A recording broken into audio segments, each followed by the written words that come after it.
Hey guys, this is vlog number 11 and starring Rosemary.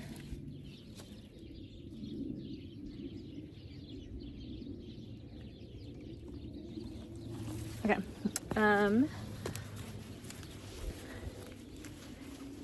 today I want to talk about something that I think is one of my main talking points, or like one that I think is really helpful for me. And I'm going to wander around the house while I talk to you, and it's not really a stable path, so we'll see where it takes me. But the idea is, wow, so pretty. The idea is to build a self-reinforcing life and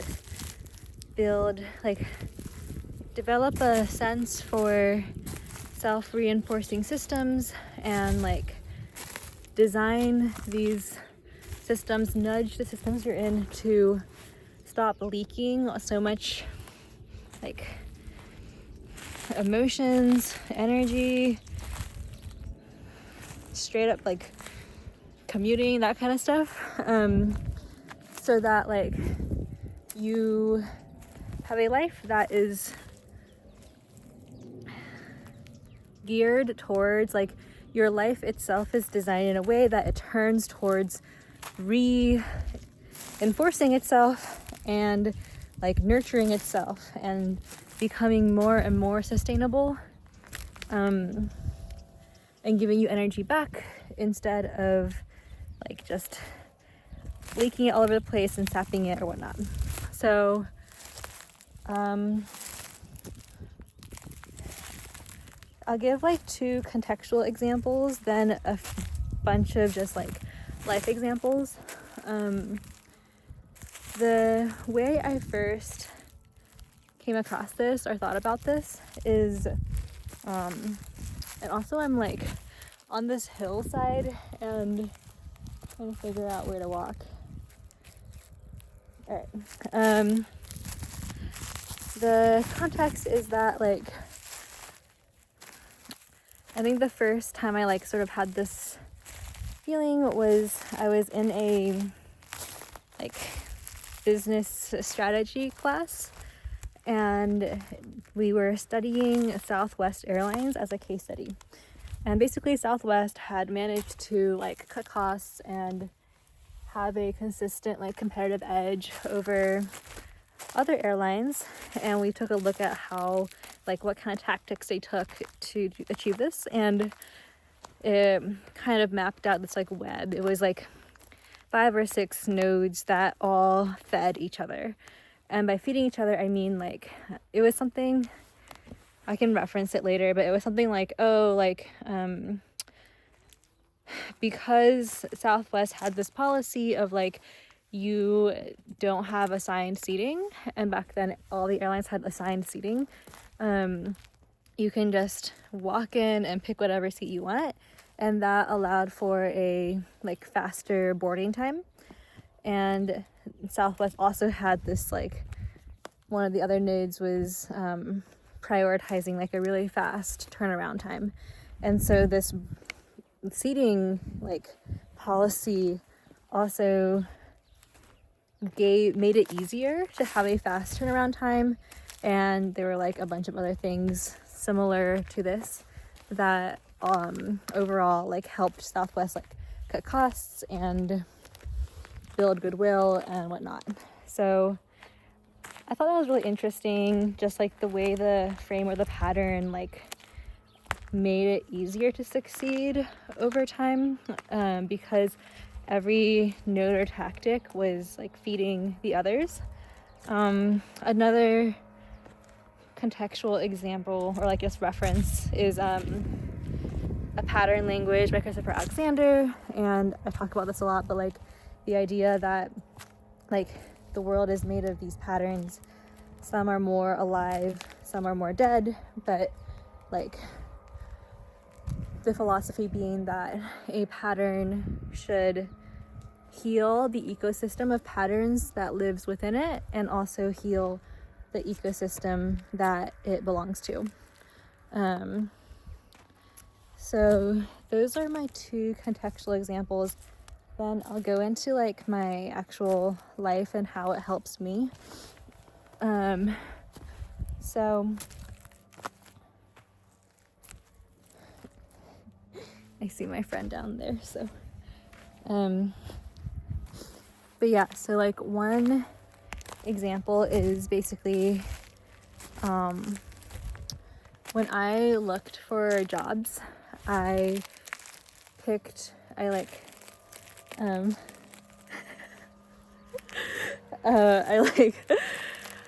filtered for products where I knew that I was like the end user, and I use the product, and therefore if I use the product and I'm also a designer for the product, it creates this self-reinforcing loop, in which like the more I use the product, the more I have complaints or user like research or frustrations, and that actually feeds my work as a designer. So I actually don't have to do as much user research. I can just like know what's frustrating about the actual product and use that.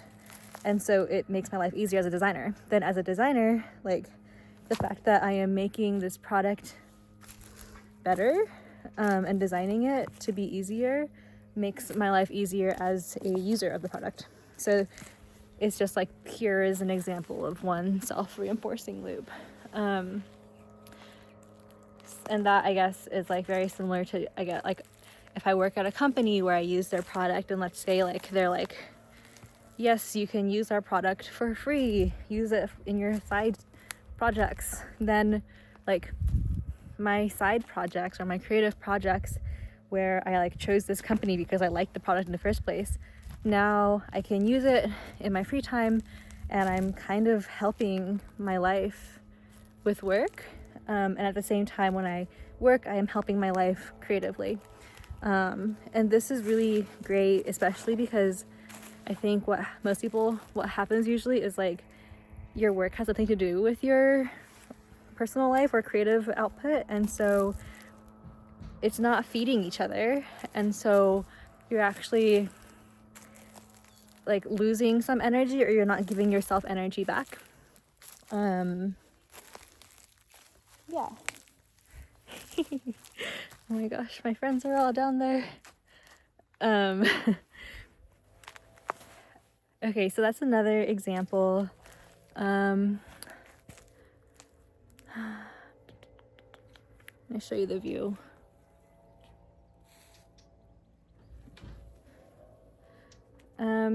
Another awesome example that I first thought of was like climbing for me. So like I began climbing just because I needed some form of like physical exercise, but I like would go to the gym, and I was pretty like socially anxious at the time, but because I was always going to the climbing gym just to like get some physical exercise in, it led to, oh my god, I can climb this tree.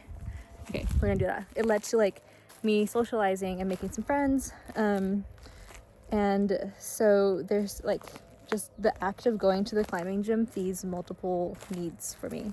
Like it feeds my need for physical exercise. It also is like a mental health thing, just to get out of your apartment and like be in the presence of other humans. It's pretty interesting.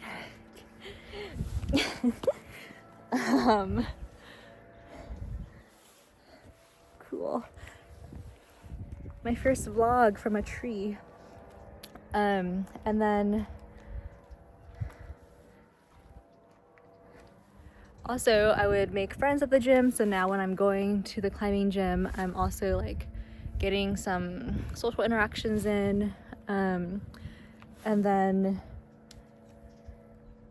that also will sometimes lead to like climbing outdoors if you end up like doing that, and that will take you to be in nature, and now you're fulfilling like a almost spiritual aspect where you can go outside and travel and have new experiences and meet different kinds of people, and like you end up developing deeper relationships with people because you go on these long trips.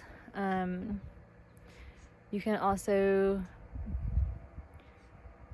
experience a lot of beautiful, like almost like sacred moments out in somewhere really remote.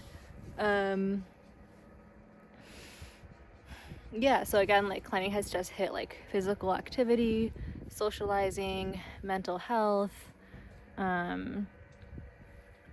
like travel, going outdoors, the spiritual side. I haven't even mentioned how like the more you climb, the more you're working with like the limits of your like inner critic or inner monologue about like what you can or can't do, because every time you try something and you keep trying, like the default is that you don't make it, and then like as you continue you learn that there are things that you can do, and that is just like building this like repertoire of disconfirming experiences, which is really like confidence building. Also, climbing gyms now have like fitness facilities and whatnot, so you can also go and like get a workout. So this is an example of a system that I find really fruitful, just because it covers like so many nodes, and like by reaching for one of them, it feeds a lot of other needs and becomes a very like meaningful practice. And then my third example was sort of like making this vlog and having a extra small, and like medium/large projects for creativity, and that these kinds of low effort videos and vlogs are actually making it easier for me to get like little bits of feedback and boosts of motivation. And this actually gives me energy. This is the new one I found. It gives me energy to work on like more medium or larger experimental films, because if I just do the one like these like experimental films, it actually takes me a long time. I don't have like enough support in some ways. I get bogged down in the drudgery of editing. It feels like I have to like do a good job or aim really hard, and I get slowed down. And I'm discovering that doing these vlogs, it like helps me feel like I'm making progress, and I get feedback, and like sometimes the traffic from like this vlog goes to like my other films, and that is really like exciting for me, and then it kind of motivates me to work on these other films. And then these films, when I get bogged down, I'm going to like work on my vlogs. So like that feels like a nice cycle that I've just now discovered. And then finally, there's like this idea of like yin and yang. So like yin being like, oh, receiving inspiration from hey. Hey, having a meeting. Okay, I'm late for my community meeting. But like basically yin being like, oh, you receive inspiration from this like goddess, presence, soul, universe, and you can express it through like yang or creative output or doing, but also that this yang and manifestation of your being, once you take all of your pieces of art and like put them all together, it's like a very powerful practice to look at everything you've made all together, and that concentration and power can actually feed, like it can create new layers. Okay, I'm coming. Create new layers of like understanding and themes and whatnot that then feed your inspiration and the inside. All right, that's all for now. Talk to you guys later.